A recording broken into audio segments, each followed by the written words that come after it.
안녕하세요. 성경사랑방 차준희 교수의 구약 제대로 읽기 차준희입니다.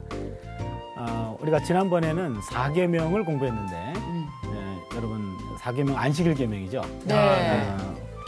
어떻게 잘 기억하시면서 실천해 보셨는지. 저 같은 경우에는 네.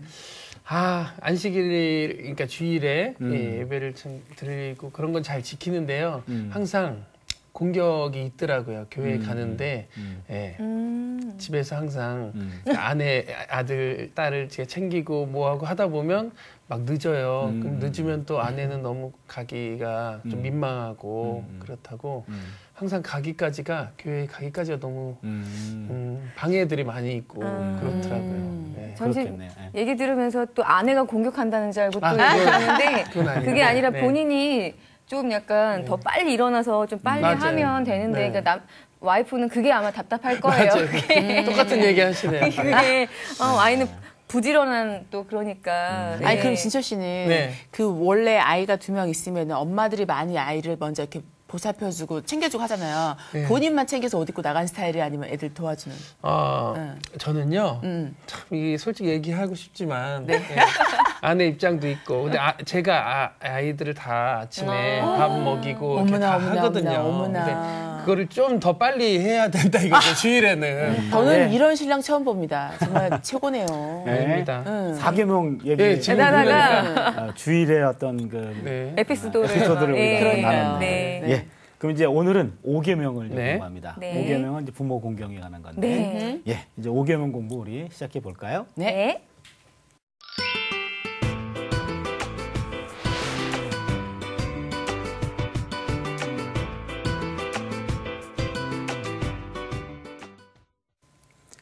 예, 5계명 공부 시작하겠습니다. 5계명 내용은 아시죠? 5계명. 내 부모를 공경하라. 맞아요. 내 부모를 공경하라. 맞죠?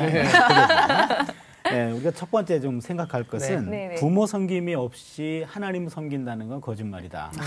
라는 건데요. 5계명은요, 먼저 1계명, 4계명은 하나님에 관한 계명이에요. 그 다음에는 이제는 6계명부터 정확히 표현하면은 이제 10계명까지가 이제 인간에 관한 계명이잖아요. 근데 5계명도 인간에 관한 계명이 되죠. 그렇죠? 그러네요. 근데 이제 1,4계명은 신학적 계명이라고 그러고 5부터 10까지를 윤리적 계명이라고 그래요. 윤리는 인간관계니까 신학은 하나님과의 관계고. 그런데 그 하나님과의 관계, 인간관계의 중간에 껴있는 게 부모 섬김이라는 거죠. 그러니까 하나님 섬김, 이웃 섬김, 중간에 부모 섬김이 있어요. 그러니까 하나님을 섬기고 이웃을 섬기는 것의 중간다리 역할하는 게 부모를 섬기는 거라 얘기죠. 그러니까 하나님을 섬긴다고 하면서 뭐 부모님을 섬기는 것을 소홀히 하면은 이거는 이제는 진정한 섬김이 될 수 없고 이웃을 섬긴다고 하면서 자신의 부모부터 섬기지 않는다면 그것도 이웃 섬김도 그것도 가증한 것이다. 그렇게 되는 거죠. 그래서 어느 것 하나 이쪽 저쪽에 다 치우치지 않도록 균형추가 되어주는 게 이게 부모 섬김인데요.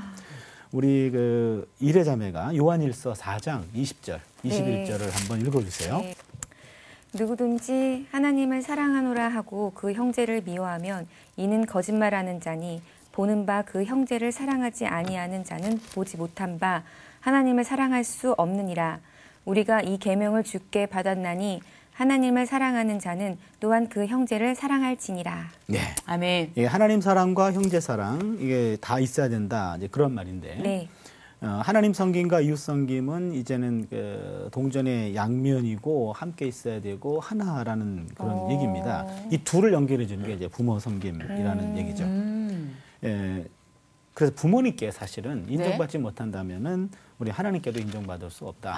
그렇게까지 얘기할 수 있어요. 고린도전서 13장에 나와 있는 내용, 사랑장. 제가 조금 패러디해가지고 좀 읽어보면 정말요? 제 아무리 사람의 방언과 천사의 말을 할지라도 부모님께 인정받지 못한다면 소리나는 구리와 울리는 꽹과리가 되고 제 아무리 예언하는 능이 있어 모든 비밀과 모든 지식을 알고 또 산을 옮길 만한 모든 믿음이 있을지라도 부모님께 인정받지 못한다면 아무것도 아니요. 제 아무리 자기에게 있는 모든 것으로 구제하고 또 자기 몸을 불사르게 내어줄지라도 부모님께 인정받지 못한다면 자신에게 아무 유익이 없느니라. 네, 아멘. 예, 네. 부모 공경은 이제 하나님과 이웃 섬김의 중간다리 역할을 한다 그랬고 네. 또 하나 생각할 것이 네. 부모 공경이 인간관계 가운데 맨 처음에 나왔잖아요. 네. 그렇죠? 5계명, 네. 6계명부터 이제는 인간에게 대한 건데 네. 그렇다면은 부모 공경은 인간관계 중에서 최고로 중요한 계명이라는 얘기죠. 그래서 인간 상호 간의 신뢰관계 가운데 가장 기초가 되는 건 부모와 자식의 관계입니다. 부모님은 자식에게 있어서 생명의 창조자가 되죠. 맞아요. 그러니까 하나님이 부모를 통해 가지고 우리 생명을 준 거예요. 네. 어떤 생명도 하늘에서 뚝 떨어진 사람 없고 없죠. 땅에서 솟아난 사람도 없고 네. 다 부모님을 통해서 왔어요. 그래서 독일의 그 유명한 구약학자가 있는데 네. tim벌리라는 학자는 네. 5계명은 자신의 근본을 잊지 말라는 계명이다. 그런 말을 했어요. 내 근본. 네. 내 근본은 우리 부모님으로부터 왔다. 이거죠. 그래서 여러분 군사부일체라는 말 알죠? 네. 군사부일체. 임금과 스승과 부모님은 하나다. 이렇게 되는데 우리 신앙인에게 있어서는 이제 신부모일체다. 신과 부모는 하나다. 하나님과 부모님은 하나다. 네. 그런 말 우리가 한번 고려해 봐야 될 것 같아요. 네. 모든 생명의 궁극적 근원인 창조주. 야훼 하나님이 가장 중요한 존재이기 때문에 1계명이 나오고 그다음에 내 생명의 창조자는 하나님이 우리 부모를 통해 한 거니까 부모님인데 역시 가장 중요하기 때문에 인간관계 가운데 맨 처음에 언급됐다. 그런 얘기죠. 창조주 하나님이 1계명에 네. 내 생명을 창조한 부모님이 5계명에 네. 이렇게 해서 지금 부모 공경은 인간관계 가운데 최고의 윤리에 해당한다. 그렇게 우리가 정리해 볼 수 있겠습니다.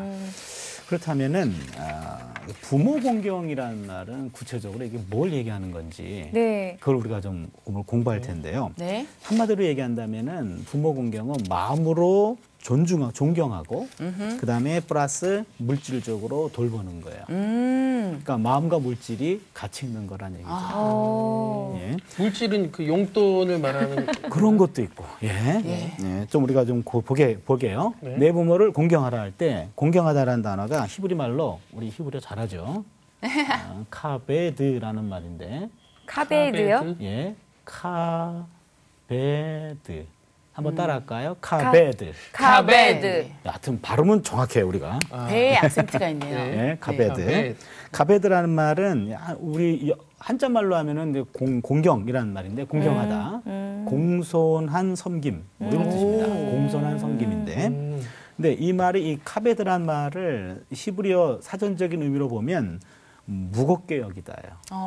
무겁게 여기다. 그러니까 내 부모를 공경하란 말은 부모님을 무겁게 여기라는 거죠. 맞아요. 요즘 너무 부모님을 가볍게 여기는 세대가. 그럴 수 있죠. 네, 네. 그래서. 그러니까 부모님들 자체가 나이가 이제 60, 70, 80 되면은 일단은 좀 이제 처신도 좀 가벼워질 수 있고 어른이 되면 이제 어린이가 된다. 네, 그러잖아요. 맞아요. 그래서 네, 네. 가벼워지기 쉬운데 자녀들은 자신의 부모만큼은 좀 무겁게 여겨라. 존중해줘라. 무겁게 여기라는 얘기입니다. 존중이라는 말이. 그래서 자기 부모님에 대해서는 좀 중요한 분으로 여겨라. 나에게 있어서는 대체될 수 없는 VIP라는 얘기죠. 내게 최고의 VIP가 바로 부모라는 것을 기억하고 내 부모를 무겁게 여겨라. 그리고요, 요 카베드 동사가 고대 근동에서는 이 말이 구체적으로 돌보는 의미로 쓰였어요. 그래서 의식주 장례. 의식주 장례. 그러니까 네. 내 부모 옷 입는 거, 네. 식, 그다음에는 먹는 거, 네. 그다음에는 주 사는 곳, 그다음에 장례까지. 네. 그러니까 내 부모가 살아계신 동안에 의식주 장례를 책임져라라는 말이 이 카베드 동사가 갖고 있는 의미예요. 예. 그러니까 아까 카베드가 무겁게 여기라 그랬죠. 네. 무겁게 여기라는 말은 존중이고, 그렇죠? 존경이고, 그다음에 이 말이 구체적인 돌봄이라는 의미를 갖는 거는 의식주 장례. 그러니까 요 네 가지를 구체적으로 책임지는 것, 이게 공경하는 거예요. 할 게 많네요. 예, 그래서 하나님은 왜 그런 부모님을 그렇게 마음과 물질로 부모님을 섬기라고 명령하는 걸까요? 네. 궁금해요. 그렇죠. 궁금하죠? 노인은 네. 노인된 부모, 네. 노인은 사회적인 약자이기 때문에 그래요. 에스겔서 22장 7절을 진철 형제가 한번 읽어주세요. 에스겔 22장 7절. 아우, 딱 찾았네요. 그들이 내 가운데서 부모를 업신 여겼으며 내 가운데서 나그네를 학대하였으며 내 가운데서 고아와 과부를 해하였도다. 예, 거기 보시면 에스겔 22장 7절은 예루살렘의 죄악을 지적하는 거예요. 예루살렘의 죄악을 보니까 부모 없인 여겼고 나그네 학대했고 고아와 과부를 해쳤다. 이런 말인데 여러분 고아와 나그네와 과부 많이 들어보셨죠? 네. 약자네요. 약자죠. 네. 구약성경에서 말하는 3대 빈민층 중에 3대 빈민층이 고아와 과부와 나그네예요. 그런데 여기에 누가 들어가 있죠? 부모님. 부모가 들어가 있네요. 야. 그러니까 고대 사회 이스라엘 사회에 있어서 부모는 이런 3대 빈민층의 같은 층이었다 그런 얘기입니다. 네. 그러니까는 내 가장 가까이 있는 약자가 부모라는 부모. 가장 가까운 약자. 그러니까 부모님이 부모님 강자 같은데. 조금 철들면 네. 부모님이 이제는 약자로 보일 때가 있어요. 그러니까 내 부모가 약자로 보일 때는 내가 철이 드는 거고 그다음에 그때가 되면 늦어요. 아유, 어떡해요. 그럴 수 있죠. 아니, 아버지는 되게 약해 보이세요. 예. 근데 엄마는 갈수록 강해 보이세요. 남성 호르몬이 나와서 그런 거 아닌가요? 이제 바뀌어서. 그러니까. 예, 맞아요. 예, 아무튼 하나 기억합시다. 네네. 구약성경에서 부모는 노인으로서 약자라는 네. 얘기입니다.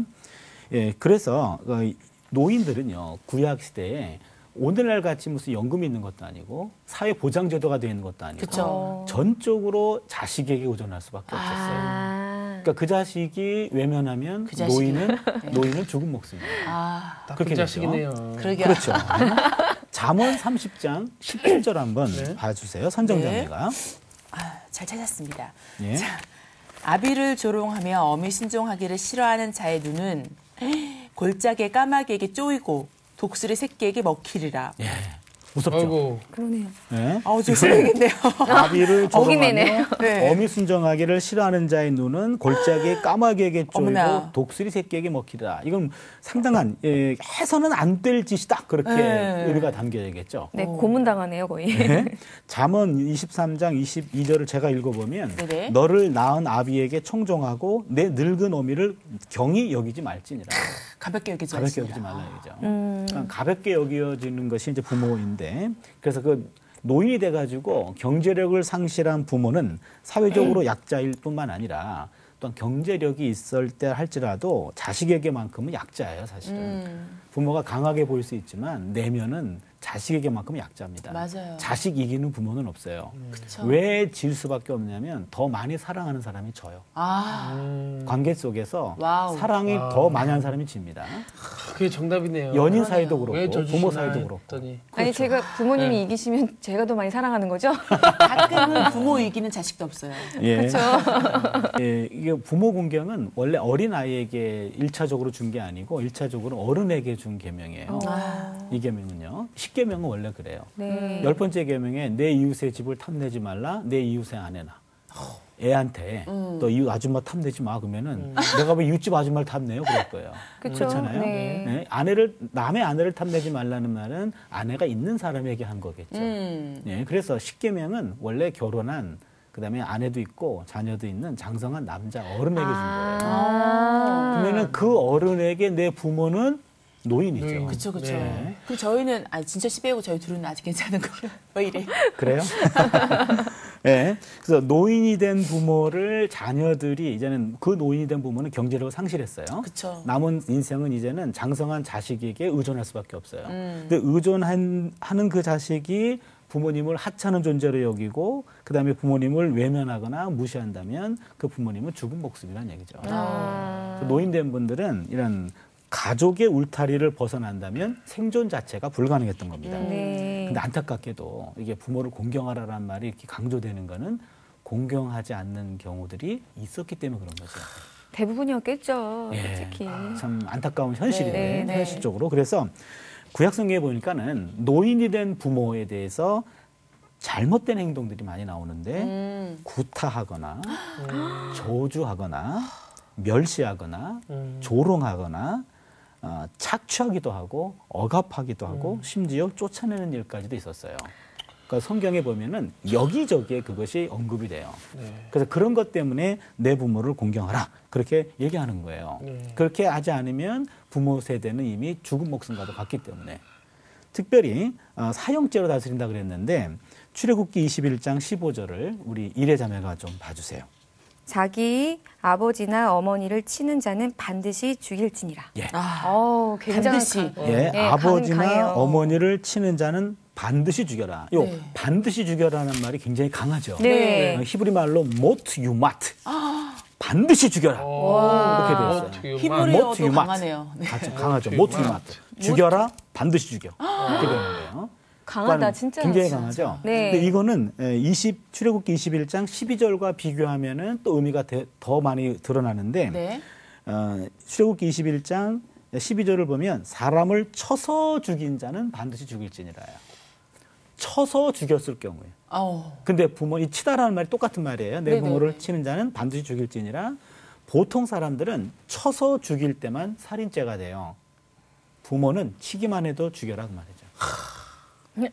비교가 이렇게 딱 되죠. 치면은 진짜. 네, 비교가 되죠. 부모는 치기만 해도, 그러니까 원래 쳐서 죽어야지만 사형죄에 성립이 되는데 부모 경우에는 치기만 해도 죽여라 이렇게 되어 있습니다. 때리거나 밀거나 어떤 걸 이제 해야면 그렇다는 거잖아요. 그렇죠. 그렇죠? 부모를 물리적으로 해야 하는 사람은 그렇죠. 반드시 죽여야 된다. 이런 것도 조심해야 되겠다. 그렇게 여기 뭐 얘기합니다. 묻었어. 이런 것도 조심해야 되겠네. 또 개그하시네요. 네. 동시에 또 더 깊어지는데 레위기 20장 9절을 진철 형제가 좀 레위기. 봐주세요. 네. 만일 누구든지 자기의 아버지나 어머니를 저주하는 자는 반드시 죽일지니 그가 자기의 아버지나 어머니를 저주하였은즉 그의 피가 자기에게로 돌아가리라. 여기는 이제 치는 것이 아니라 저주만 해도 자기 부모를 저주하는 자는 반드시 죽일지니라. 그러니까 지금 이게 부모 계명에 있어서 치기만 해도 저주하기만 해도 이렇게 강하게 얘기하는 거는 좀 부모 섬기는 것들을 배신했던 사람들이 부모를 저주하는 사람들도 많았고 치는 사람들도 많았구나. 이게 자식과 부모의 관계를 깨뜨리는 거기 때문에 그래요. 자식과 부모의 관계는 생명의 끈으로 연결돼 있잖아요. 내 생명을 주신 분인데. 그렇잖아요. 부모님이 아니면 세상에 나올 수 없어요. 생명의 끈을 끊는 행위이기 때문에 부모와의 관계에서만큼은 이건 근본적인 걸 건드리는 거라서 사형으로 그렇게 성경은 다 그냥 죽이네요. 죽임을 당하네요. 요즘도 이 법이 좀 생겨야 되지 않을까 싶어요. 너무 무서워요. 그러면. 그거 두 개를 꼭 기억해 주세요. 네. 공경하라는 말은 존중과 돌봄이라는 네. 그러니까 마음만 아니라 물질적으로도 물질적으로 실제적으로. 그거 꼭 기억해 주시고. 의식주 장례. 꼭 기억해 주세요. 그다음에 또 부모 공경은 생명이 있는 첫 번째 계명, 생명의 약속이 있는 첫 번째 계명. 약속이 있단 말이에요. 약속이 있어요. 10가지 계명 가운데 약속이 있는 계명은 이제 2계명하고 5계명이에요. 그 2계명에 보면은 하나님과 관계를 다루는 계명이거든요. 그래서 출애굽기 20장 6절을 보면 나를 사랑하고 내 계명을 지키는 자에게는 1000대까지 은혜를 베푸느니라. 이런 약속이 있었어요. 그렇죠? 그런데 인간관계를 다루는 계명 가운데서도 약속이 있는 계명이 있는데 딱 하나예요. 그게 5계명이에요. 여러분 생각해 보세요. 뭐 살인하지 마라, 간음하지 말라, 도둑질하지 말라. 뒤에 약속 없어요. 그렇죠? 내 이웃의 아내를 탐내지 말라. 약속이 없어요. 근데 내 부모를 공경하라. 그리하면 약속이 붙어 있죠. 너희 생명이 땅에서 길지라. 약속이죠. 맞아. 그래서 내 부모를 공경하라. 그리하면 내 하나님 야훼께서 준 땅에서 내 생명이 길리라. 이렇게 돼 있어요. 그런데 또 하나 따져볼까요? 2계명에서의 약속은 일반적인 내용이에요. 그렇죠. 1000대까지 은혜를 베푸리라. 일반적인 내용인데 근데 5계명에서는 아주 구체적입니다. 내게 준 땅에서 내 생명이 길리라. 이렇게 얘기해 주죠. 여기서 요 점에 대해서는 사도 바울도 언급한 게 있어요. 우리 선정자매가 에베소서 6장 2절 3절을 좀 봐주세요. 사도 바울님께서 또 어떻게 얘기하셨는지.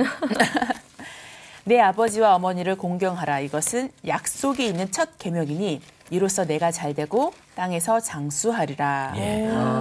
약속이 있는 첫 계명이다. 내가 잘되고 땅에서 장수하리라. 여기서는요. 내 생명이 길리라. 이런 약속은 단순히 그냥 수명이 길어진다. 이것만이 아니라 이 세상에서 행복한 삶을 누린다라는 얘기죠. 행복한 삶을 누린다. 그렇다면은 부모님에게 잘하는 사람은 그 사람의 인생은 하나님께서 책임져 주겠다. 라는 약속이죠. 아멘, 아멘. 그렇죠? 아멘, 아멘. 예, 그다음에 또 하나 이제 우리가 많이 들어보지 못한 내용이 하나 나올 텐데 부모를 공경하는 것은 자기의 죄를 씻을 수 있는 은혜가 동반돼요. 속죄의 기회가 된다는 얘기죠. 부모 공경은 속죄의 기회다. 와. 이 말은요, 우리 개신교 성경에는 없고, 네. 이게 외경에 있어요. 네. 외경은 가톨릭 성경인데, 여러분 외경 그러면 조금 낯설 텐데, 네. 외경은 원래 마틴 루터가 종교 개혁을 일으키기 전까지만 해도 원래 기독교 성경은 외경까지 네. 포함되어 있었어요. 네. 그랬다가 1517년 종교 개혁 이후에 마틴 루터가 히브리어로 있는 것만 정경이고 네. 히브리어에 없는 거는 외경으로 그것을 제외시켰어요. 그러면서 루터가 하는 말은 외경도 우리 신앙에 도움이 되기 때문에 일독을 권한다 그랬어요. 정경만큼의 권위는 없지만 신앙생활에 도움되기 때문에 개신교 사람 후회자들도 성경을 반드시 읽어주십시오. 외경을. 근데 정경도 제대로 안 읽는데 외경까지는 별로 관심이 없는 거죠. 참고하라는 거죠. 네, 참고. 네. 참고고 네. 신앙생활에 도움이 된다는 네, 얘기예요. 네, 네. 그래서 거기에 나오는 내용이니까 네. 집회서라는 외경이 있어요. 네. 집회서 3장 3절 네. 이레자매가 좀 읽어주세요. 네. 아비를 공경하는 것은 자기 죄를 벗는 것이며. 예, 그렇게 나와요. 네. 아비를 공경한다는 것은 죄를 벗는 기회가 된단 말이에요. 저는 이런 것들은 좀 우리 정경 안에 좀 더 왔으면 좋았을 뻔했는데. 네, 되게 와닿아요. 네. 네, 그렇죠. 네. 집회서 3장 이제 12절, 15절의 내용인데 이거 네. 가톨릭 성경인데 제가 한번 읽어드릴게요. 네. 아비를 잘 섬긴 공은 잊혀지지 않으리니 내 죄는 용서받고 새 삶을 이룰 것이다. 내가 역경에 처했을 때 주님께서는 너의 효도를 기억하시겠고 내 죄는 얼음이 햇볕에 녹듯이 쓰러질 것이다. 와, 시적이에요, 표현이. 그렇죠. 네. 네, 멋있잖아요. 네. 지금 너의 효도를 기억한다. 네. 역경에 처했을 때 너의 효도를 기억하시겠고 내 죄는 얼음이 햇볕에 녹듯이 쓰러지리라. 물론 이제 우리 기독교에서 말하는 거는 예수님의 보혈의 공로로만 그쵸. 우리의 죄가 용서받을 수 있어요. 네, 그런데 여기서 더불어서 부모님에게 효행을 당한 경우에는 때를 따라서 하나님께서 기억하셔가지고 더 많이 이렇게 지워주신다. 그만큼 하나님이 부모님 공경하는 걸 좋아하신다는 거죠. 그렇죠. 중요한 거고. 그렇죠. 이 부모님을 잘 섬긴다는 것은 우리가 죄를 용서받을 수 있는 기회가 되는 거잖아요. 네. 이 땅에서의 삶도 하나님이 책임져 주겠다 그랬죠. 그러면 부모 공경은 부모만을 위한 게 아니라 자녀를 위한 것일 수도 있죠. 근데 저 스스로도요. 네. 부모님께 못했던 기억이 있잖아요. 철없을 때. 근데 요즘엔 또 이렇게 또 잘하면 그냥 스스로 마음이 뭔가 이렇게 풀어지는 듯한 뭔가 마음이 무거웠던 게 좀 그럼 내가 조금 이렇게 뭔가 빚진 것을 갚은 듯한. 네. 어떻게 보면 자신을 위한 거이기도. 네. 그렇죠. 되게 마음이 편안해지더라고요. 내 마음도 편해지고 마치 이렇게 집회에서 얘기하는 내 어떤 잘못된 죄악들이 좀 속죄가 되는 그런 하나님 느낌, 좀 맞아. 마음을 좀 이렇게 풀어주는 네. 지워주는 그러니까 부모님을 섬긴다 공경한다는 것은 일단 부모님에게는 실질적으로 좋은 거고 네. 그렇잖아요. 근데 그 부모님이 좋아하는 모습을 봤을 때 아까 우리 선정자님 네, 맞아. 마음이 흐뭇해지는 네. 나에게도 그런 관계 속에서 네. 어떤 은혜가 있고 네. 하나님 죄도 지어준다 그러고 그 다음에 내 생명이 길고 내가 행복한 삶을 살게 해주겠다라고 이 땅에서 또 하니까 오래오래 장수도 하고. 그렇죠. 맞아. 모두가 좋은 거예요. 아니, 저는 진짜 아무 생각 없이 이렇게 용돈을 받아서 당연히 부모니까 줘야지 생각했는데 이제 그걸 갚아야 될 기회가 왔으니까 용돈을 드리면은 저 아버님이 고맙다 하시는데 그 고맙다고 되게 뭔가 짠하더라고요. 나는 아무렇지 않게 받았는데. 저 고맙다는 소리를 듣고 싶어요. 좀 괜찮다 하시면서 항상 받으시거든요. 그냥 고맙다고 하고 그냥 맞아. 받으시면 안 되나. 부모님은 이제는 괜찮다라는 말이 고맙다라는 표현이겠죠. 그치. 그러네요. 그렇죠. 하나만 더 공부해 보죠. 네. 뭔가 또 있나 봐요. 네. 와우. 자, 화이팅. 마지막입니다. 네. 마지막인데 부모 공경을 이제는 실천해야 되는데 네. 여기서 우리가 두 가지를 우리가 이제 정리하려고 그래요. 네. 첫 번째는 아까 카베드 얘기했죠. 네. 공경하다. 공경하다는 동사가 존경, 마음의 존중과 존경. 그다음에 돌봄이라는 거죠. 네. 물질적으로 돌보는 거. 네. 이 두 가지가 다 들어가 있어야 돼요. 네. 그래서 부모님을 공경한다는 말은 단순히 그냥 부양하는 차원이 아니라 1차적으로 중요한 거는 부모님을 중요하게 여긴다는 거예요. 일단은 존중하는 거죠. 존중하고. 네. 그래서 그냥 물질적인 부양 차원으로 대체돼서는 안 돼요. 내가 뭐 어느 정도 뭐 돈 드리고 그다음에 뭐 어머님 뭐 목살수를 해드리니까 이 정도면 됐지. 이런 것이 아니라 그 중심에는 먼저는 존중의 차원이 먼저 기본으로 깔려야 된다는 거죠.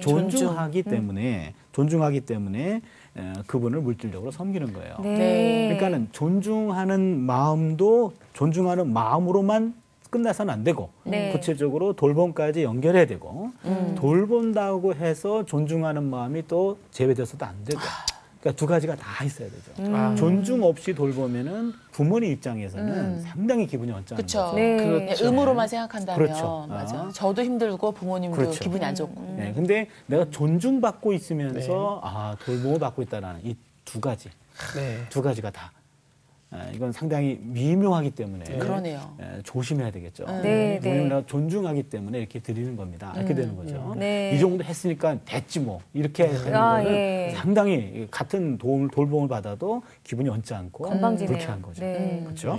또 하나가 중요한데요. 이 카베드 동사가 공경하라라는 명령형으로 쓰일 때, 명령형으로 쓰일 때 목적어가 딱 두 개로 제한돼요. 뭐가 있을까요? 공경하라. 부모를. 부모를 공경하라. 우리가 아까 봤죠? 또 하나가 있어요. 또 하나요?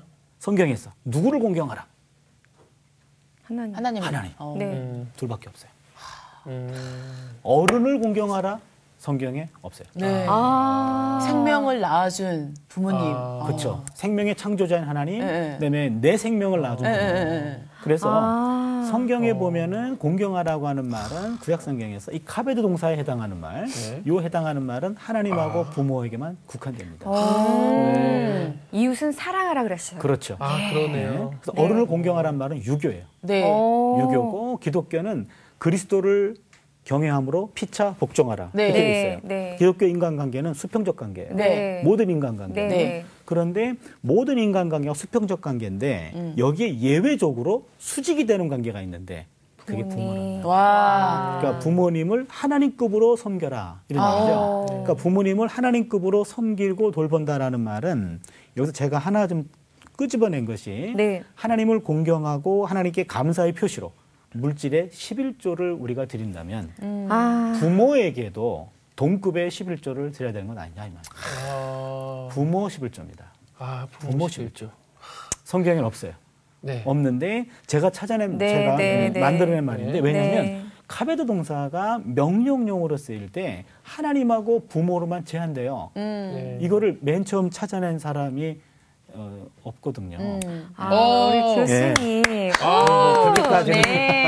그래서 왜냐하면은 되게 미안해하시면서 없거든요. 다른 나라 구약학자들은 효도에 관심 없어요. 그래요? 그렇잖아요. 우리나라만에서만 유교 영향이 있었기 때문에 부모에 대한 걸 깊이 생각하다 보니까 구약에 이런 본문이 있는 걸 처음으로 찾아낸 건데요. 그래서 부모 11조란 말을 거기다 붙인 거예요. 그래서 우리가 하나님한테 10의 1조를 바치잖아요. 10의 1조를 바치고 그다음에 또 다른 10의 1조를 처음에 좀 어렵기 때문에 반뚝 잘라서 뚝 잘라서 우리 부모님에게 그다음에는 이제는 장인 장모님에게 이렇게 정확하게 바치는 거. 그 안에 용돈이 다 포함되는 거겠죠. 그렇게 해서 그 정도 내 수입의 10의 1조는 하나님에게 내 수입의 10의 1조를 반뚝 잘라서 양가 부모님들에게 드리는 것. 그 부모 11조를 한번 실천해 보자 이 말이죠. 결혼하면 2배로 아이고. 근데 이제 또 그런데 자녀들이 그렇게 하지. 그게 맞아요. 중요한 얘기했어요. 나중에 받아요. 나중에 받고 또 하나 중요한 거는 그렇게 하는데 사라져요. 산다고 생활이 된다. 사라진다고 어디 갔니? 어디 갔다는 줄 알고 지금 막 찾았어 막 잠깐 정적. 생활이 되는 거예요. 그렇죠. 이거를 좀 실천하기를 네. 저는 우리 패널들하고 네. 시청자분들에게 좀 권고하고 싶어요. 거기- 그래서 한번 네. 우리가 하나님한테 11조 했을 때도 생활이 되듯이 네네. 마찬가지로 부모님에게 11조를 해도 생활이 된다 그 말이에요. 진짜 네. 그 경험했어요. 되는 게 은혜예요. 네. 되는 게 은혜고 공급이 되더라고요. 내 생명이 이 땅에서 길리라라는 게 이것이 내가 경험이 된단 말이에요. 네. 그래서 저희는 죄송합니다만 이제는 자동이체 시켰단 말이에요. 양가 부모님에게 자동이체를 시켜놓고 그다음에 잊을만 하면 우리 딸들에게 그걸 보여줘요. 그렇게 하라고. 우리도 받아야 돼요. 왜냐하면 내가 필요해서가 아니라 우리 아이들이 하나님의 은혜를 받기 네, 위해서.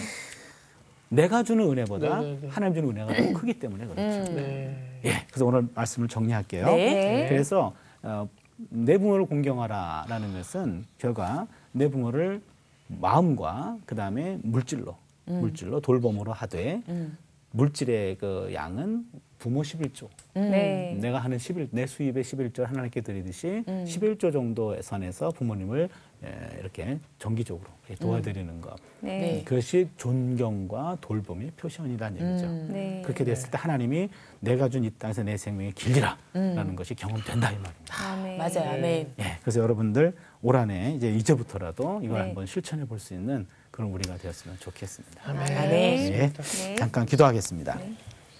하나님, 우리를 낳아주시고 키워주신 부모님에 대하여 깊이 생각할 수 있는 시간을 주셔서 감사합니다. 네. 부모 섬김이 없는 하나님 섬김은 거짓이라고 했습니다. 우리가 내 눈앞에 보이는 내 부모님을 하나님 섬기듯이 잘 섬기게 해주셔서 우리 부모님들이 자녀들로 인하여 마음에 뜨뜻함과 훈훈함이 있게 하여 주시고 아멘. 이 아름다운 모습 속에 하늘 아버지도 우리를 기쁨으로 바라볼 수 있는 복된 인생 되게 하여 주시옵소서. 아멘. 우리 부모님들을 마음으로 존중하고 물질로 돌보는 이러한 일들을 우리 삶 속에 실천하게 하시고 아멘. 또한 우리 마음속에 감동과 결단을 주셔서 부모 11조도 한번 도전해봐서 하나님이 내 삶 속에 어떻게 역사하시는지를 경험할 수 있는 복된 우리 남은 삶 되게 하여 주시옵소서. 아멘. 감사드리고 예수님의 이름으로 기도드립니다. 아멘.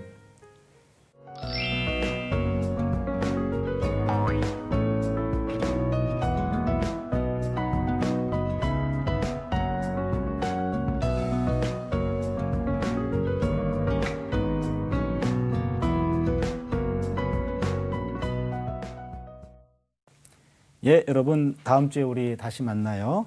시청자 여러분 안녕히 계세요. 안녕. 안녕. 의식주 장례. 아이고 수고하셨어요. 네. 저는요, 여기서 아까 마지막에 시간의 11조도 부모님한테 드렸으면 부모님과 좋겠다. 함께. 네, 그러니까 맞아. 아니면 멀리 떨어져 있으면 시간 전화. 내서 전화. 그렇지. 그거를 딱 생각이 나더라고요. 그리고 부모님하고 네. 맛있는 거 먹는 거 부모님 제일 좋아하시더라고요. 대화 나누고 싶어 맞아, 하시잖아요. 맞아. 아가 뭐하니? 아니면 막 이렇게. 맞아. 네. 정말 근데 신기하게 네. 오늘 딱 녹화하기 전에 진짜 성경사랑방 홈페이지에 궁금하신 점이나 시청 소감을 남겨주신 분들에게는 추첨을 통해 선물을 드립니다.